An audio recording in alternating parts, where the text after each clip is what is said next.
سیدنا عیسیٰ علیہ السلام پر جو کتاب نازل ہوئی اس کا نام انجیل ہے، لیکن آج عیسائیوں کے ہاں 4 انجیلیں رائج ہیں۔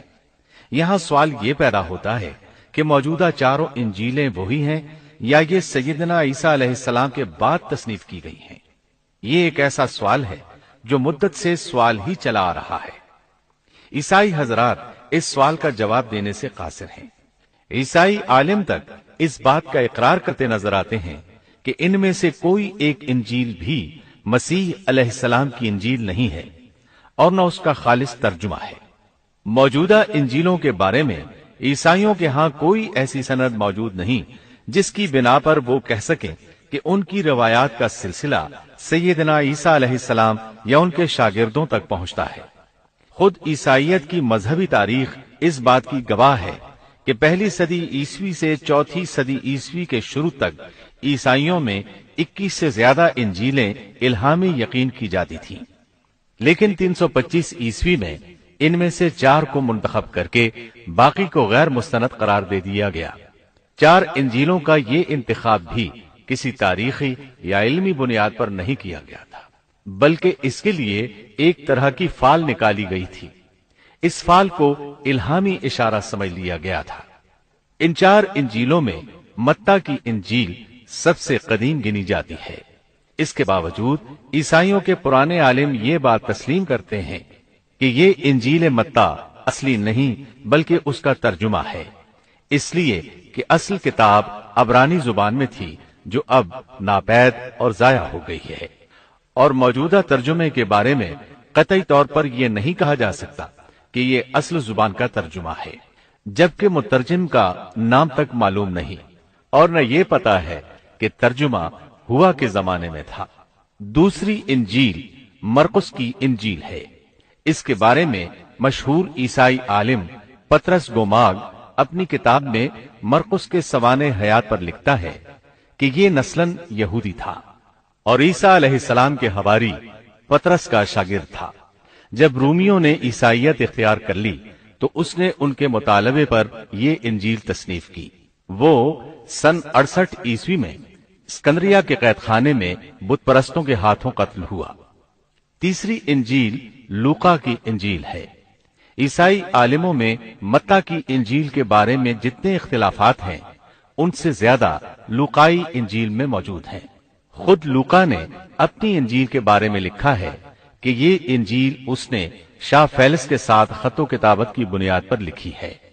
وہ اسے مخاطب کر کے لکھتا ہے کہ سچ کی باتیں جن لوگوں نے کانوں سے سنی تھیں انہوں نے ہم تک جس طرح پہنچائی ہیں ان کو بہت سے لوگ ہم سے نقل کر رہے ہیں، اس لیے میں ضروری سمجھتا ہوں کہ ان کو خود ہی صحیح طریقے پر کر دوں تاکہ تمہیں صحیح حقیقت معلوم ہو جائے۔ اس سے صاف معلوم ہوتا ہے کہ لوقا نے سیدنا مسیح علیہ السلام کا زمانہ نہیں پایا۔ اس کے ساتھ عیسائی عالم یہ بھی بیان کرتے ہیں کہ لوقا کی انجیل مرقس کی انجیل کے بعد وجود میں آئی اور پطرس اور پولس کے مرنے کے بعد تصنیف کی گئی ہے۔ دراصل لوقا انطاکیہ شہر میں طب کا پیشہ کرتا تھا۔ اس نے عیسیٰ علیہ السلام کو نہیں دیکھا اور عیسائیت کو سینٹ پال یعنی پولس سے سیکھا، اور سینٹ پال کے بارے میں یہ بات تحقیق کو پہنچ چکی ہے کہ وہ دراصل متعصب یہودی تھا۔ عیسائیت کا بدترین دشمن خیال کیا جاتا تھا۔ وہ عیسائیوں کے خلاف اپنی جد و جہد جاری رکھے ہوئے تھا، مگر جب اس نے دیکھا کہ اس کی تمام تر مخالفتوں اور رکاوٹوں کے باوجود عیسائیت ترقی کرتی جا رہی ہے اور روکے نہیں رک رہی تو اس نے مکر و فریب سے کام لیا اور اچانک اعلان کیا کہ مجھ سے ایک عجیب معجزہ سرزد ہوا ہے۔ میں صحت کی حالت میں تھا کہ میں ایک دم زمین پر گرا جیسے کوئی کسی کو کشتی میں پچھاڑ دیتا ہے، اور اسی حالت میں مسیح علیہ السلام نے مجھے چھوا اور سخت الفاظ میں کہا کہ خبردار، آئندہ ہرگز میرے پیروکاروں کے خلاف کوئی قدم نہ اٹھانا۔ پس میں اسی وقت مسیح علیہ السلام پر ایمان لے آیا اور مسیح کے حکم سے مسیحی دنیا کی خدمت کے لیے مامور ہو گیا ہوں۔ مسیح نے مجھ سے کہا ہے کہ میں لوگوں کو مسیح کی انجیل کی بشارت سنا دوں اور اس کی پیروی کی ترغیب دوں۔ اس طرح اس نے آہستہ آہستہ کلیسا پر ایسا قبضہ کیا کہ دین عیسوی کی اصل صداقتوں کو مٹا کر اسے بدعتوں اور رسومات کا مجموعہ بنا ڈالا اور پوری مسیحیت کو بت پرستی میں تبدیل کر دیا۔ آج جو عیسائیت قائم ہے وہ اسی پولس کی ایجاد کردہ مسیحیت ہے۔ لہذا اس کے بعد کون دعویٰ کر سکتا ہے کہ اس کے شاگرد لوقا کی انجیل الہامی انجیل ہے؟ چوتھی انجیل یوحنا کی انجیل ہے۔ اس کے بارے میں عیسائیوں کا عام عقیدہ ہے کہ یہ سیدنا عیسیٰ علیہ السلام کے محبوب شاگرد یوحنا زبدی کی تالیف ہے۔ یوحنا عیسیٰ علیہ السلام کے 12 حواریوں میں سے ایک تھا۔ یوحنا کی انجیل کو ان کی انجیل کہا جاتا ہے، لیکن خود عیسائی عالموں کا یہ دعویٰ ہے کہ یوحنا کی انجیل خود یوحنا کی تصنیف کردہ نہیں ہے۔ یہ تھا ان انجیلوں کا تعارف۔ اس سے ان کی حقیقت واضح ہو جاتی ہے۔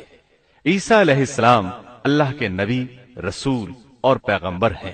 ان کے بعد سوائے نبی کریم صلی اللہ علیہ وسلم کے کوئی نبی نہیں آیا۔